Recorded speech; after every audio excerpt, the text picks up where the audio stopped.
ബില്ലുകളുടെ സമയപരിധിയുമായി ബന്ധപ്പെട്ട് president reference നിലനിൽക്കുമോ എന്നതിൽ ആദ്യം പ്രാഥമിക വാദം കേൾക്കുമെന്ന് സുപ്രീം കോടതി. ഓഗസ്റ്റ് 12-നകം കക്ഷികൾ രേഖാമൂലം വാദങ്ങൾ സമർപ്പിക്കണം. റഫറൻസിനെ എതിർക്കുന്ന കക്ഷികൾക്ക് ഓഗസ്റ്റ് 28, സെപ്റ്റംബർ 2, 3, 9 തീയതികളിലായി വാദം ഉന്നയിക്കും. ആർ അച്യുതനാണ് ചേരുന്നത് ഡൽഹിയിൽ നിന്ന് വിവരങ്ങളുമായി. അച്യുതൻ, പറയൂ കൂടുതൽ വിവരങ്ങൾ.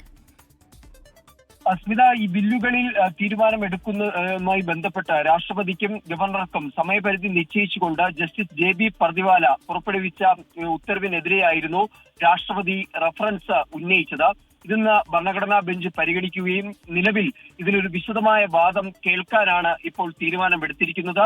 ഇതിന്റെ ഭാഗമായി അടുത്ത മാസം 12-നകം കക്ഷികൾ അവരുടെ വാദങ്ങൾ രേഖാമൂലം അറിയിക്കണം.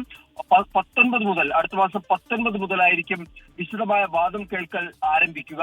ആദ്യം വാദം കേൾക്കുന്നത് ഈ രാഷ്ട്രപതി റഫറൻസിനെ അനുകൂലിക്കുന്നവരുടെ വാദം കേൾക്കലായിരിക്കും ഓഗസ്റ്റ് 19, 20, 21, 26 തീയതികളിലായി നടക്കുക. അതിനുശേഷമായിരിക്കും ഈ റഫറൻസിനെ എതിർക്കുന്ന കക്ഷികളുടെ വാദം കേൾക്കൽ സുപ്രീം കോടതി നടത്തുക. അത് ഓഗസ്റ്റ് 28, സെപ്റ്റംബർ 2, 3, 9 തീയതികളിലായി ആയിരിക്കും നിലവിൽ ഇത്തരമൊരു വാദം കേൾക്കൽ ഉണ്ടാവുക.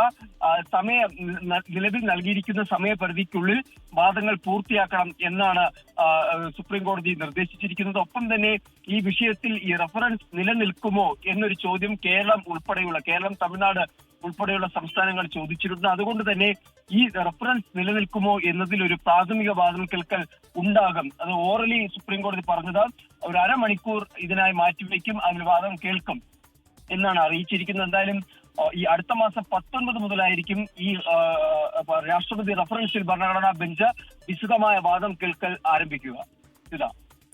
ബില്ലുകളുടെ സമയപരിധിയിൽ രാഷ്ട്രപതിയുടെ റഫറൻസിൽ അനുകൂലിക്കുന്നവരുടെയും പ്രതികൂലിക്കുന്നവരുടെയും വാദം കേൾക്കും. ആർ അച്യുതനാണ് ഡൽഹിയിൽ നിന്ന് വിവരങ്ങൾ നൽകിയത്.